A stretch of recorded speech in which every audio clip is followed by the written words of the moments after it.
Hey there, Yuris here, and welcome to Community Life. Here we talk with the amazing humans from the community world about their life journeys and learn from each other. And today we have a conversation with Grace Ling, a UX designer and illustrator, a world traveler, speaker, tech, lifestyle, and travel content creator, influencer, a founder of Design Buddies community with a huge number of members worldwide, and a person who, in her past life, wanted to biohack herself to run faster. So, hello, Grace. Hi, thanks for having me on. Finally, here we are. And tell me, do you still want to biohack yourself to run faster? I would say that was a goal I had when I was a kid, and I do still, but I have so many things going on in life that it has taken a back burner. Why did you have this goal?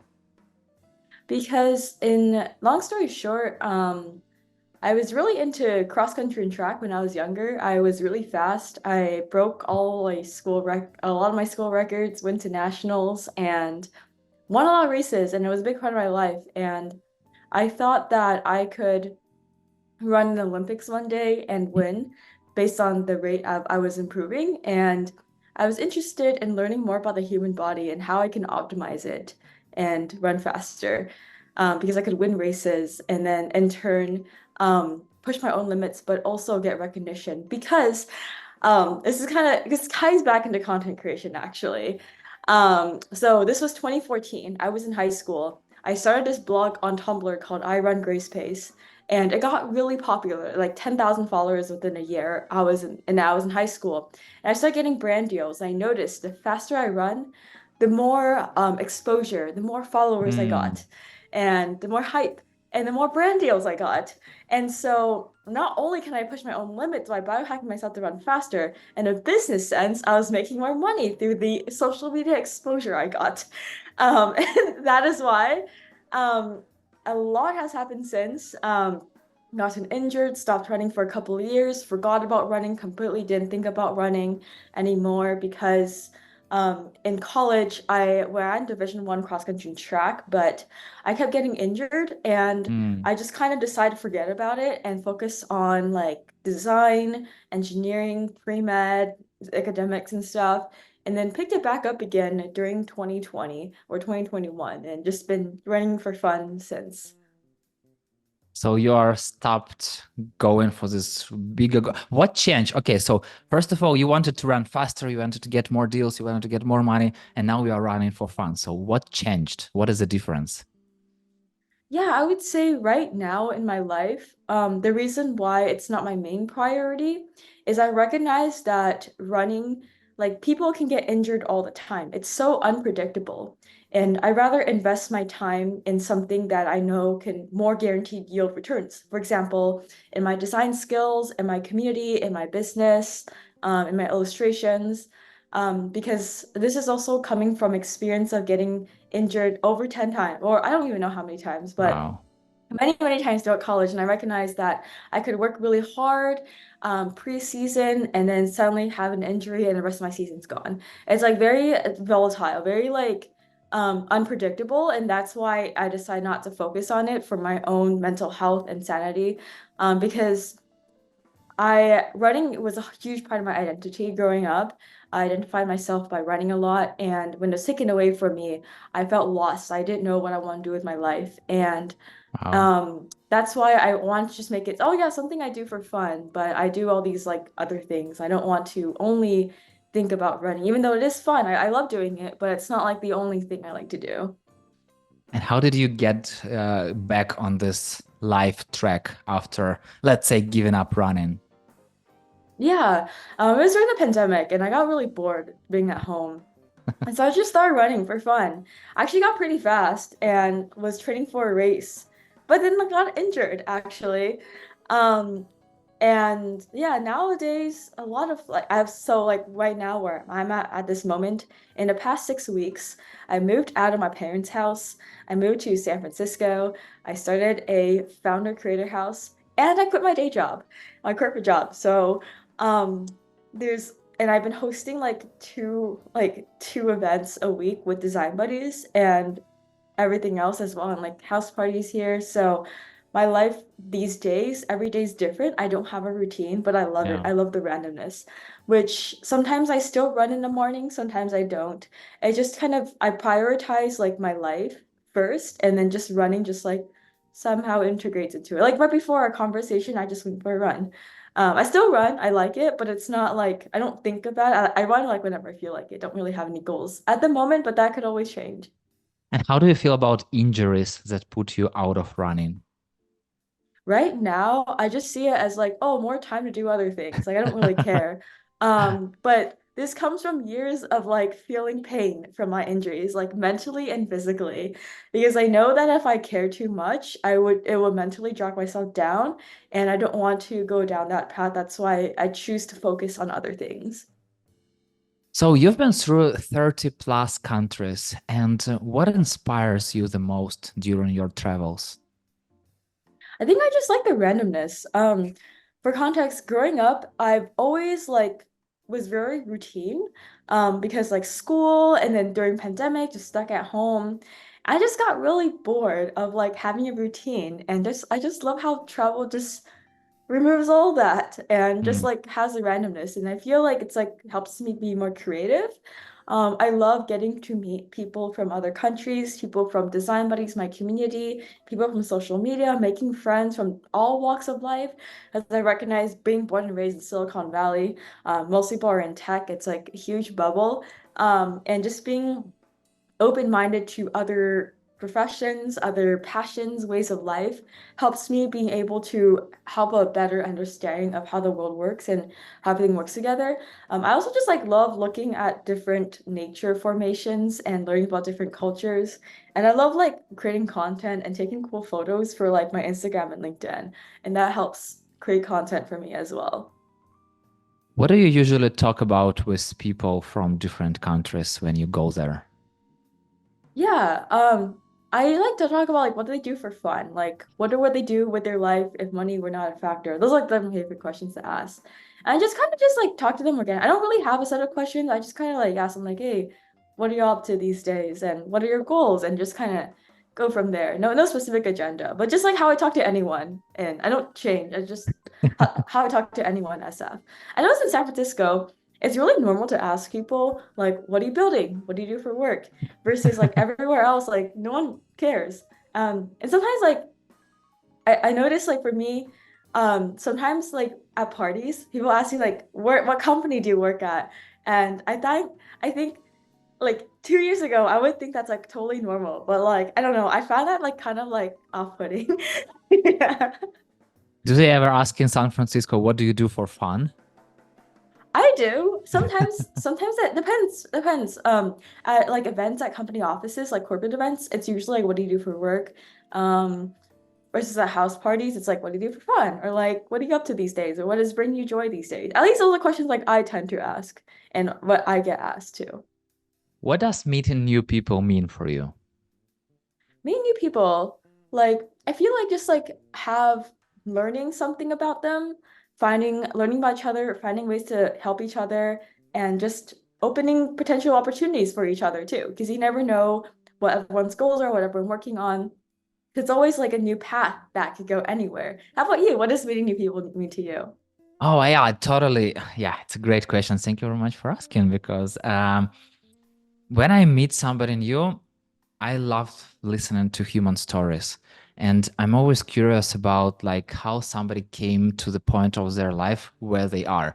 And not in a way of like professional life, like what school did you go, what profession did you get, and all the stuff, but more like, what is your child memories from childhood? Like, who are your parents? And like, what do you enjoy doing the most? Because I understood that the moment you connect on a human level, it's something you can really relate to. Because when people start and talk about work, yeah, if those are folks from your professional sphere, yeah, you can relate to. But then, if somebody will tell me like, oh, I'm I don't know, I'm a dentist or I'm a lawyer or I'm somebody, I'm like, oh, and then I don't know what to ask because like it's work related stuff. Yeah, I can ask some questions out of curiosity, but when you can relate to something, when you listen to Mm. somebody's story, Like, for example, your story with running or your story of how you started your own community. It's so much more for me personally interesting about somebody that, yeah, I just love doing that. And what I also learned is, meet people without any expectations because I started networking with people, asking like, "Oh, what do you do for a living?" and all this stuff. But then, conversation didn't go farther, and now it's totally different. I'm always curious about people's lives, and it changes. It changes a lot, and I'm curious. What is the place you are always happy to come back to? Place as in online or offline? Up to you. Maybe, Hmm. currently we have this hybrid world, I would say. So previously, like 5 years ago, I would say offline, but now who knows? Hmm. I would say I have a favorite place. I just like going to different places, and every day is like an adventure. I recently started like a founder creator house in San Francisco. I'm here in my room. And it's like it's called the Bunny House, and I live with like 5 people. Everyone's like a founder slash creator, and I host like a lot of parties, co-working days, and just like a fun place for some of my friends to hang out in. And in the living room, it's like we have a lot of neon lights. It's all bunny themed. I have all bunnies everywhere, so it's pretty fun. I like it. I moved in like almost a month ago, or a little less than a month ago, so it's pretty new. Um, yeah, I think I also kind of like the place in SF. It's like a community slash co-working space called the Commons. Mhm. I've also just like hanging out at different co-working spaces, offices, friends' houses, just going on random adventures. Like running around Golden Gate Park, hiking on the Presidio. It's a nice place. Why do you love bunnies? I think they're cute. I think they're fun. And I always just like liked drawing bunnies growing up. I just think they're cute. And Design Buddies, the community I started, sounds like bunnies. So our logo is a bunny. Yeah, We have logo is a bunny. it's like design bunnies. Okay. Yeah, just like money. And then yeah, I like randomly started this like founder creator house. Like I've always wanted to live in a hacker house, but after touring some, I decided to just like start my own because therefore I can decorate it however I want and choose who I want to live with and decide and just like host events and yeah, and yeah, basically, I just call it the bunny house because like I feel like a lot of hacker houses in San Francisco are like very tech bro-y, mostly just like AI founders and or just like very just like tech bro-y, more like engineer focused. I just kind of wanted to do like fun founders and like more creatives kind of style. I hear a lot that you are talking about, and not only talking, but also writing in your blog posts and talking on your videos of how you like to have fun. And I'm curious, how do you, what can make you sad? Like we said, For me, the reason why I like to have fun is I feel like I like to enjoy every day because I spend so much of my life, I feel only looking forward to the breaks, only looking forward to when I travel, like only feel like I can only be happy if I'm on a summer break from school, or only feel like I can be happy when I get promoted at work or whatever. And I wasn't enjoying every day. I was only enjoying like the socially constructed high points in life. Then I realized like why? Why live life only being happy for some moments? Why not just be happy every day and just enjoy every day? And that's why. What can make me feel sad? I sometimes like when I lose friends, I would say like this is something that happened like 2 days ago. For me, I'm always trying new things, and I know my intention is to never recommend something that would be harmful for other people. But Mhm. sometimes everyone has like a different background and leads to them. viewing the world differently. So sometimes I can be a little bit misunderstood, and sometimes people would like kind of make assumptions and like kind of just like yeah, make assumptions and instead of like having it like asking me to clarify, they would just like publicize it. Instead of like, yeah. So and also like sometimes it comes from a longtime friend who just like had this Oh, misunderstanding that is not what I intended, but make it like really publicized. As a public figure, I do understand that I am susceptible to people kind of like dehumanizing in some way, just like people do celebrities, which yeah. I do totally understand. But because it also comes from longtime friends, it did hurt. But that is okay in my opinion. Like it is okay to feel sad, but at the end of the day, I am grateful it happened because it helped me realize who is my true friend. And there's plenty of nice people in this world. Like I don't need to please everyone. And like Yeah. everyone's allowed to have their own opinions and I respect it. And I just kind of let it go. But it didn't hurt. I went for a run to process my thoughts. I did feel sad for like an hour, but after that, I was like, all right, I'm over it. It's okay. But I do understand how everyone processes thoughts differently. But for me, I just have that mindset of like, oh, just keep moving on. It's okay. It's okay to feel things, just like, but don't let it win you over. Just like get over it and move on. What does it mean for you to call somebody a friend? A friend, yeah, I feel like a friend is someone that I enjoy talking with and share interests and just enjoy spending time with. What about What? you? Yeah. It's interesting. I recently had a conversation with people on my studies, and it was a question about um, do you think that you have friends?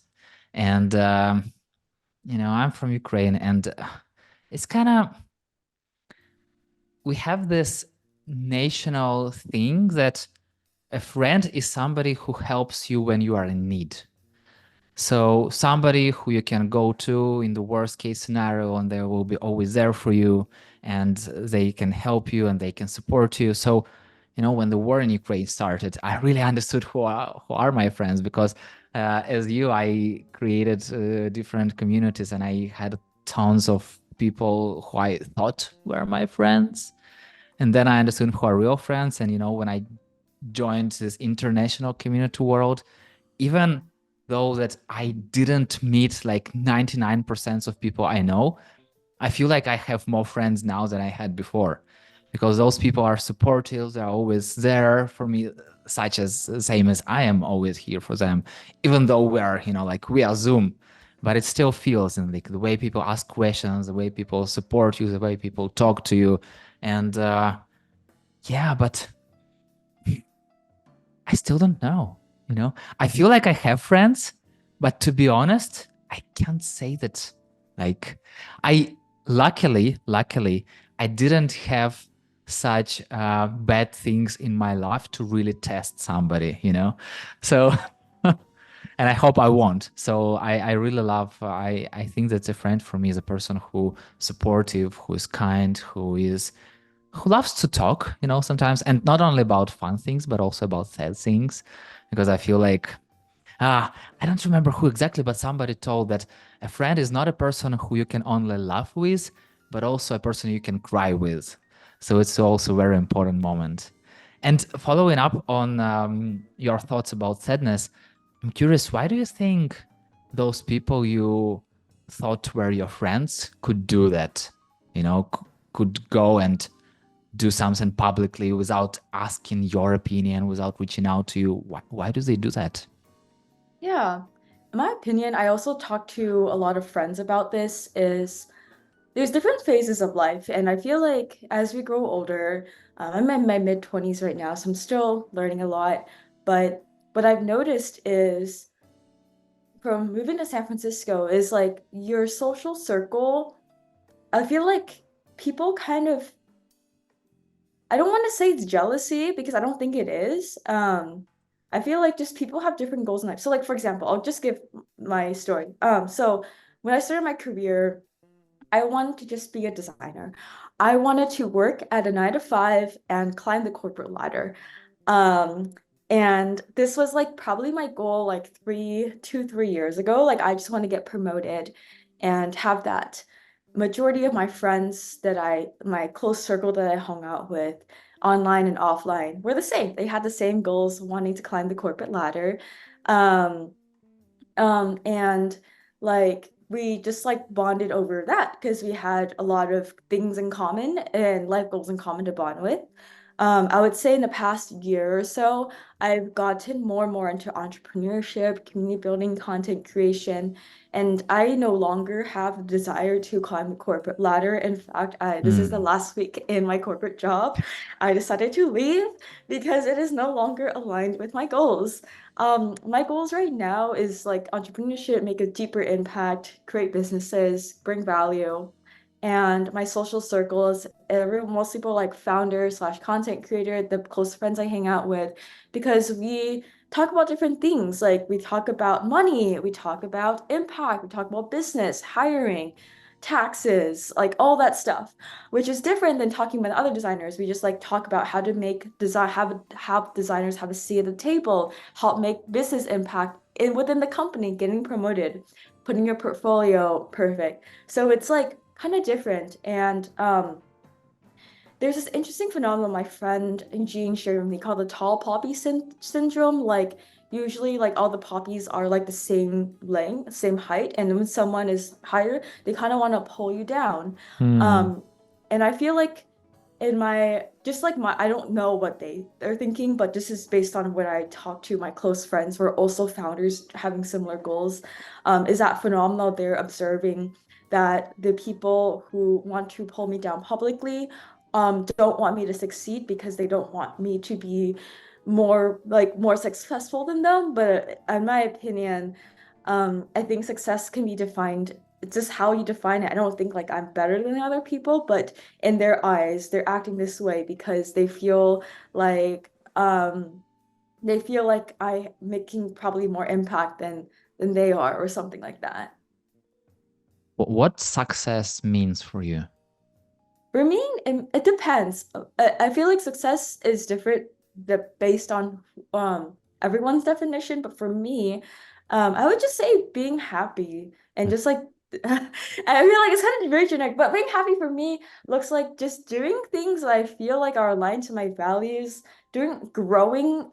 doing something that makes me uncomfortable every day to grow. And as long as like moving forward to some goal, I don't know, I don't really have any goals. I just have like some directions I want to head to. And just like my goal every day is to do something uncomfortable, whether that be like reaching out to a new person, going to a new event, creating a new form of content, um, going somewhere else, and just like uncomfortableness and just like having that. And I think if I do something uncomfortable every day, I would say that day is a success because I learned and grown somewhere. If I made progress, I think that's success because I don't really know what my goals are. I just like designing experiences that bring people together through like community building, like content creation. And instead of focusing on the outcome, I focus on what I can do every day to just help further that mission. What is one uncomfortable thing that you've done recently? Oh, I quit my job. And Okay, yeah, I got it. It's uh, I feel like it's a huge uncomfortable thing. and I started a hacker house and I moved out of my parents. So, in the past 6 weeks. Yeah, yeah, yeah. It's I feel like some people are not doing those things like in their whole life and like in 6 weeks. Okay, how do you feel about that? I feel so good. I think I'm I quit because I don't have time. Because I'm flying so many places. Like I'm flying to like Miami and Atlanta in a couple of weeks to speak at conferences and then like Barcelona and London and even more. Like um design buddies and the content creation community building has taken me over the world and has like make more money than my corporate job essentially too. So like I feel like that's the next step is I want to see how I can um I'm also hosting a conference as well in San Francisco with design buddies. Like I feel like there's like I feel like more I'll just kind of do more of what I do and maybe do a world tour, things like that, and just have fun along the way. So let's start from the beginning. Tell me about your parents. Who are they? Yeah, my parents. They are both, my mom is from Taiwan, my dad is from Singapore. They both immigrated to the US for grad school. They both got their PhDs. They're both professors, and they met at a professor networking event, in Santa Clara. And they got married in Santa Clara University, the Mission, and that is where I went to school in. My parents, I would say, I think they mean well. They value stability, they value predictability, they value routine. They are professors. They've been at their school for over 30 years. And that leads to them, they found a lot of success and happiness with stability, which I respect, and they wanted me to be trying to follow their path as well. They're very proud of their PhDs, and they thought because I'm their daughter, I should get a PhD as well. So that idea was always instilled in me since I was 4 years old. I thought of doing a PhD, but I simply cannot find a topic that I'm interested in to go that deep into, because I have so many random interests. So, but I did get a master's, and then later decided not to get a PhD because I don't see any value and like I don't see it aligned with my goals. Um, and I would say my experience growing up with my parents, I feel like they are very protective. Like, for example, they didn't allow me to watch any like PG-13 movies until I was like 20. Um, I lived at home until I was 26. I'm 26 right now, so I lived at home until 6 weeks ago. Um, and I traveled a lot with them. I cruise with them a lot. They care a lot about me. But they always try to comment on everything I do. So like I Hmm. feel like I couldn't experiment with different fashion, different hobbies. They say I go out too much. Um, they want to know exactly where my friends are. In fact, we have this app on our phone called Live 360. So they track my location everywhere. Um, and I just feel like I wasn't challenging myself enough as a human when I was living at home. So that's why I moved to San Francisco. Um, I feel like there's a lot more community. I grew up in Cupertino, so it's just like 45 minutes south. But it's like night and day. I like literally haven't talked to them in like 6 weeks, like besides text. I just wanted to see how much I can grow as a person without their opinions, and I want to be able to make mistakes and learn from them Yeah. because that's part of growth, and I'm fully aware that I'm probably gonna mess up somewhere, but I take full responsibility for it. So that is why I decided to move out. What did they say to you when you decided not to go for PhD? They said you could reconsider it. The door is always going to be open to you. So they're just like still hoping to go back to school. Do they support you in your current journey? I don't know actually, but I don't think that really matters. I think they don't even know, like they found out I quit my job through like Facebook. Like I like hinted about quitting my job, and then like they sent me like a long paragraph of text like they telling why I shouldn't quit my job. Like I feel like I and even still like me hacker house like moved to SF, like I wouldn't have made these changes, and this I feel like my life has like my personal growth has like 5 times speed since I'm here. And like I know if I lived at home, they would talk me out of it for sure. Hmm. And I know I need to do this for my own self. And now I feel like I have a respectful boundary. Like we're hosting an Easter event on Saturday. I invited them. Um yeah, and they'll meet my boyfriend and stuff. That they did not know I because I never tell them anything. So yeah, I'm just kind of just putting it out there because I feel like I just like do things and people find I don't have any boundaries. Well, I do have boundaries, but I don't wait for permission. I don't ask for anyone's permission. I Yeah, just like yeah, do it yeah. and then see what happens. So that's like kind of like my approach to my parents. You know how this Grace Hopper's told like it's easier to apologize than it is to get a permission. So I'm curious, do you ever apologize for something? Only if I know I messed up and I harmed someone else. If not, no. Talking a little bit about your master's degree, have you ever regretted not doing deb on stage during your undergrad? Oh yeah, I did. Oh yes, I wanted. So one of my life goals is to become an internet meme, and which I have succeeded actually recently. I I think dab it's such a 2016 thing, but like in undergrad, I was too shy. I wanted to dab on stage in my undergrad because I thought it was funny and I thought it would become a meme. But I chickened out. I was too nervous. I was too shy. And then during a master's I did. So it was fun and I have that photo forever. Are you a shy person now? No, like I told my can I swear on this or Yeah, it's no? sure up to you. Okay. Okay, yeah. Whenever I have like shy thoughts, I tell them to fuck off. Um like I used to be shy and my shyness came from insecurity about Hmm. myself. Mhm. Um growing up, especially in the Bay Area, like I feel like everyone wanted like you're popular in school if you have good grades. And I wasn't that great at academics. And I just feel like I just like felt like some kind of second classes. And just because my grades weren't that great, I wasn't Mm. popular. Like my parents, like I had this like freaking mushroom haircut and just like a blah.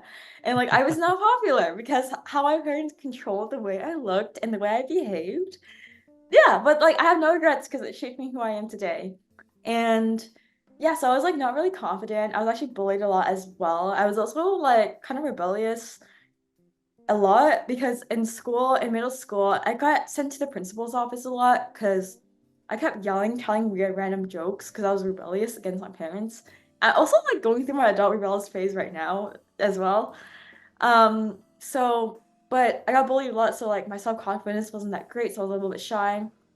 Um, I would say 2023 is a year where I decided not to be shy anymore. I'm just like, I feel like I'm shy. I'm missing out on so many opportunities, and we have such limited time. I don't want to miss out on opportunities, so I just go for Yeah. it. Like, just like I like doing everything that I feel uncomfortable, so I just go for it. Like, usually if I don't know anyone at a party, I just like go to random people and just talk to them. And just like if it doesn't vibe, I just go to another circle and I forget about them. I don't really remember what happened. Like, I feel like just like that constant motion and doing things uncomfortable helped me get over my shyness. Tell me about some story when you got for what you got for, for what you got invited to the principal, let's say. Oh, got invited to the principal's office Yeah. in this was like over 10 years ago. Um, hmm. Essentially, I feel like as a kid, I told a lot of like poop jokes. I thought they were really funny. Um, and obviously like it didn't sit well with the girls or some of the guys. Also, like I was in seventh grade, so I was 12 years old. There's this girl, she was 13, she was in eighth grade. She stole some of my games and my pencils that were nice. Um, and I like basically called her a bitch for stealing my stuff. Um, and because she was a popular kid, she got all her friends to gang up on me. So they were like stalking me in school. Wow. And for me, I am always trying to stand up for myself. So I just bullied them back. I kicked them. But they kicked me. I kicked them harder, and because I wasn't really popular, they had more people on their side, and I was the one getting in trouble. Yeah. But I feel like kind of, and then it got escalated to the point where people told me to not live anymore. So it was actually a lot to Wow. take in as a 12-year-old. And I'm actually really grateful for that to happen, even though it is terrible for to hear that every day, like online, on Facebook, and in person in middle school to like not live anymore. We don't want you here. You're a horrible person. You're not human anymore, being dehumanized.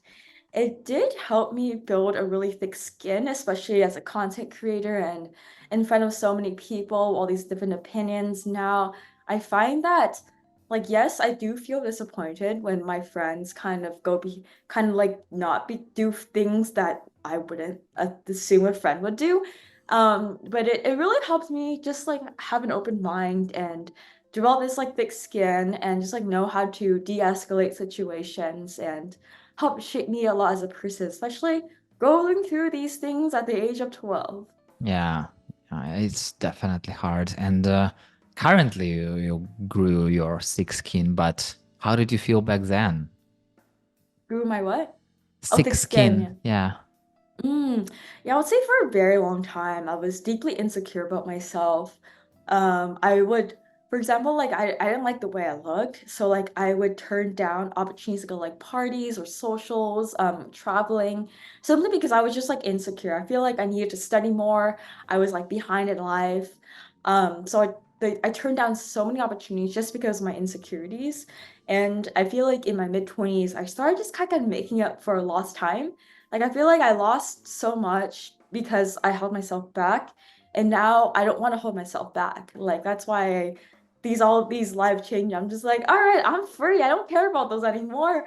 I'm free to do whatever. So I feel like I'm just like living my potential, and a lot of like a fire under me is from all those years that I've lost due to my own insecurities. I have the song of Queen. I was the Queen in my. I want to break free. Yeah, I feel like I'm finally free, but it was years and years of just feeling deeply insecure about myself.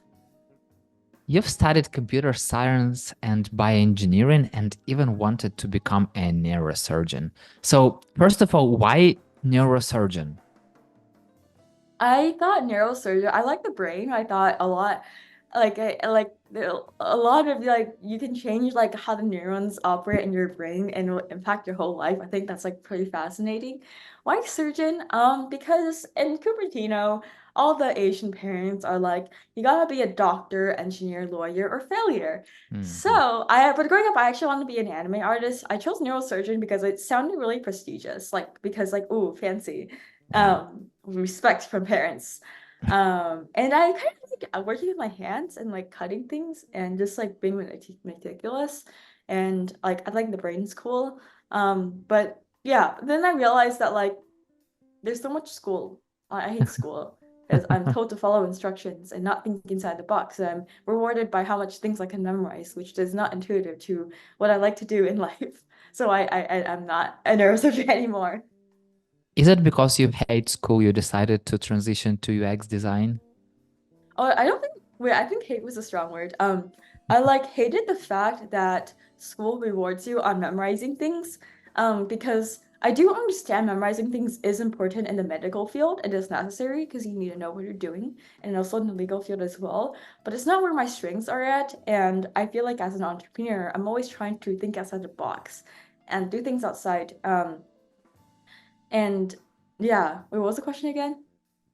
Yeah, I asked you, why did you decided to basically transition to UX design?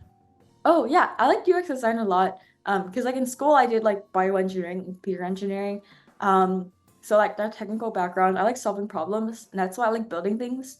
Um, and I want to make games and do software engineering before as well.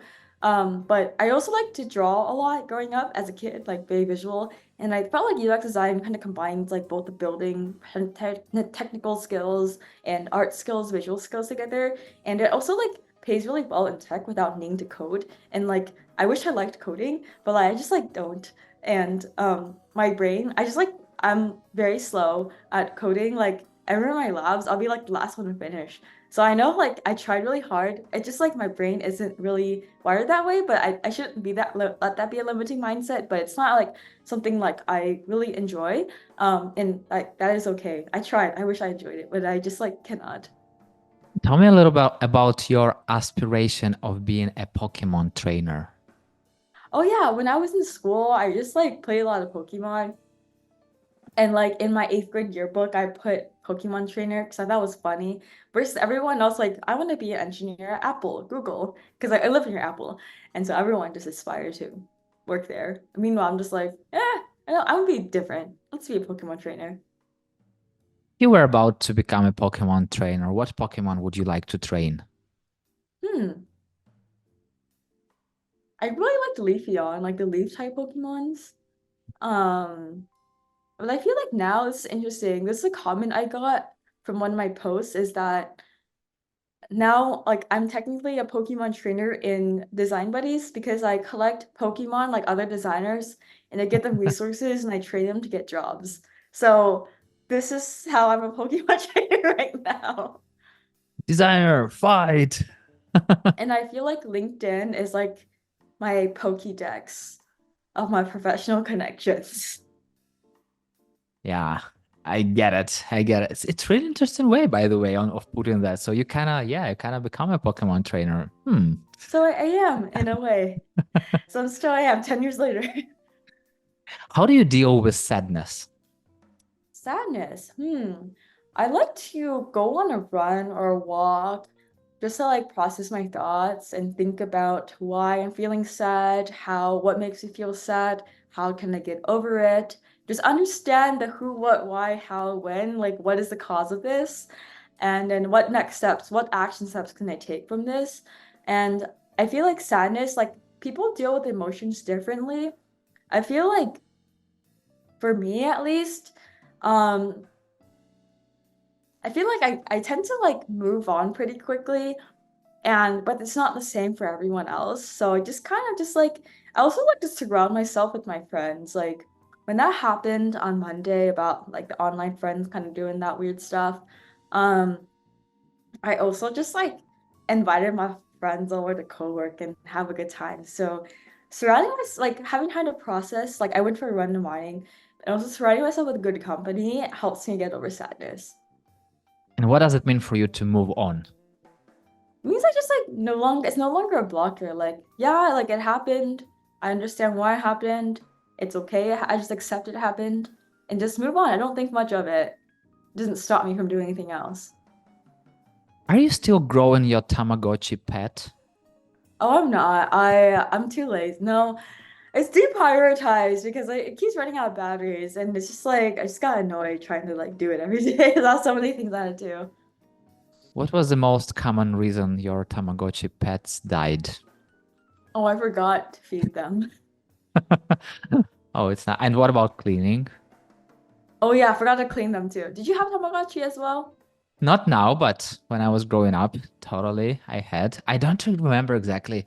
I feel like it was a dog or a dragon or a cat or something. I don't even remember what exactly it was, but I still Hmm. remember, when I was going to sleep and I fed it, and then like somewhere, I don't know, at 4 a.m. or something, it's like want to eat, and I'm like sleeping, and then I'm waking up and it's dead. I'm like, it's unfair, I was just Hmm. sleeping. Like it's crazy. Why do they do that?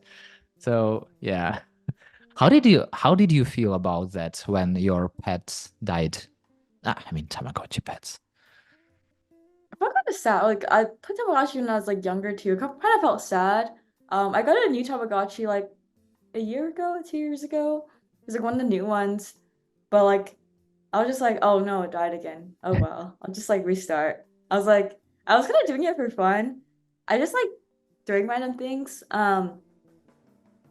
But yeah, I don't know. I knew like I just forgot to feed it Hmm. and it just died. But the battery life also only lasted 2 weeks. So Wow. I think I did 2 cycles of it and I was just like, it's cute, but like I'm too busy. Or not too and like it's just something else I just forgot. And by the way, what is the difference between this new Tamagotchi and old Tamagotchis? Oh, the new one is like 10 years later. It has like colors, Mm, it has a okay, camera, there's more pets, more things to do. got it. But I used to be a huge like gamer. But I don't know. Lately, I just kind of enjoy real life more than being in a game. But yeah, I worked in the games industry too for like almost 4 years. Mm, because one of my childhood dreams, like I worked at Electronic Arts, EA, like probably the biggest game company. Um, well, yeah, my childhood dream was to work in the games industry, so I fulfilled that. But as I evolve as a human, doing community building and content creation and surrounding myself with cool people, Games play a huge role in shaping who I am, but right now in my life, I like real life experiences more, so that's why I haven't played games at all, even though I work in the games industry. Um, so yeah, I just feel like that detachment towards like games or any virtual things, just like that's why I don't feel as sad when they die. I'm like, oh, okay, I'll just like restart the game. No, it's interesting because I hear that many people transitioning from real life to gaming world because it's kind of better for them. And you've done like vice versa, transition, let's say, from game world to real life. And do you remember the moment that you've done that? Like, how did you feel about that? Like, oh, I'm not playing games anymore. I'm in this real world. I feel like it started in high school. Like, I played a lot of games in middle school, but like I feel like I wanted to advance my art skills a lot, so I started drawing more. I was also like wanting to get good grades in school and high school, so I just studied and drawed more. And I feel like it gives giving me more like tangible real world value than like advancing in the game. I feel like I played a lot of games when I was younger because like I wasn't really happy and I want to escape from reality. But that I don't want that to mean that I think that's the reason why everyone plays games. I think games are an amazing way to connect with your friends, be more creative and have fun. But my personal reason was I also was connecting with friends and having fun, but mostly escaping reality. And when you understood that reality is not that bad, so you kind of decided Yeah, I to. think I like my personally my reality much more. Got it.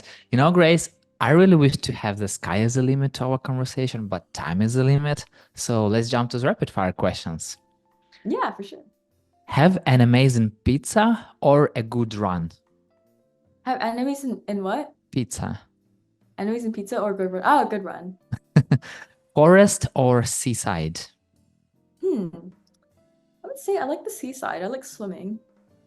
What are your favorite color and song? Song, color, I like teal blue, like teal. I like this kind of blue color, shades of blue. Songs, depends on the mood. I don't really have a favorite song, but I like J-pop and K-pop.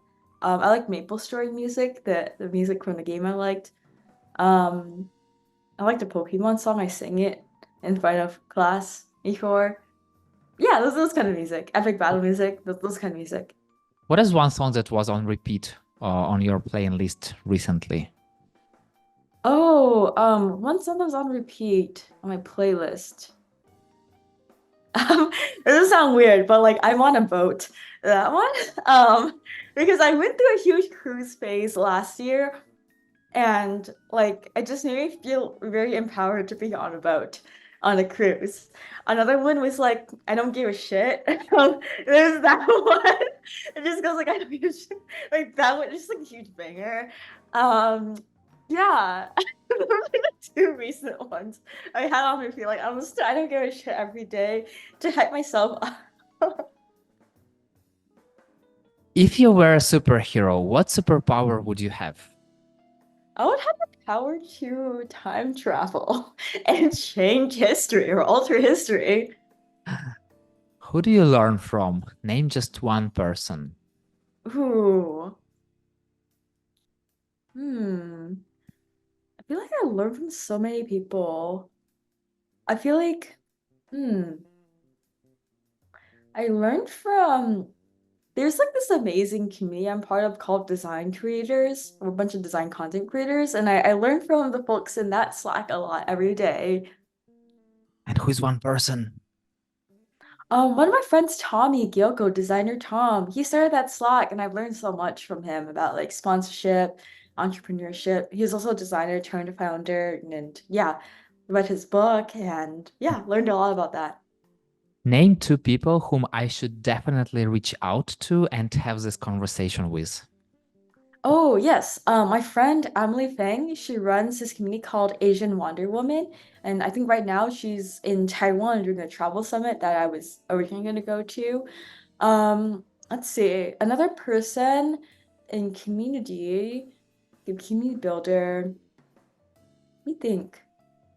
One of my friends, Avni. barman. She runs this huge community called Gen She, helping women break into tech and become entrepreneurs. Both of them are friends based in San Francisco. I could probably think of like a lot more people as well who are like super connectors. I know my friend Exactly. Matt Huang, who's also part of Gen AI Collective and does a lot of events. I can probably just like go through my group chat and name a bunch of like cool people, but three of those folks is what I can think of in the top of my head right now. Yeah, yeah, exactly. So Uh, I have this question. I recently had the conversation with Jenny Weigel, and she told that on one of the podcasts, hosts does this thing that ask it forward question. So some question that it's great to ask the next guests. So give me this one question to ask the next guest. What would you do with your life if money is not a factor? Got it. Got it. And is there one question that I definitely should have asked you but didn't? Hmm, maybe that question. Okay, so what would you do with your life if money were not a factor? I feel like everything I'm doing now, I'm part of like a Juntos group, and we wrote down like our 1 month, 3 month, 5 year, 10 year goals yesterday. Hmm. And I would say I would want to host the best events around the world. Like best, I feel like I'm so passionate about events and bringing people together is that you can never take away someone's memory. Like, yeah, you can take away houses, money can always go away. You can take away whatever, but you can never take away good memories. And I feel like good memories are created by good experiences surrounded by good people. And I would love to bring that, help people have those good memories over the world and have a good time. And I think some things that I look forward to is like kind of doing more events at Bunny House. After my 1 year lease ends next year, I want to start a bunny mansion and host the most epic house parties in San Francisco and maybe have chapters in New York and LA and over the world too. Um, yeah, continue investing, get into like real estate, become like an angel investor, help cool startups grow, get into VC scouting. Um, yeah, just kind of giving good time, and all these things will help me have events and create the best experiences for people. Got it. Got it. You know, Grace, I told you before that you are a very open person on your social media, that you share a lot of things, and it's interesting to follow your journey. But today you told me some honest, deep things that I feel like you've never told before. And thank you for being such an open and having this honest, kind, and with a lot of fun conversation. And yeah, I really love to get in to know you just a little better. And thank you very much for that. Thanks for having me on. This was fun. I also checked out some of your interviews with other people. I really enjoyed them too. Thank you very much. And yeah, see you in the community world.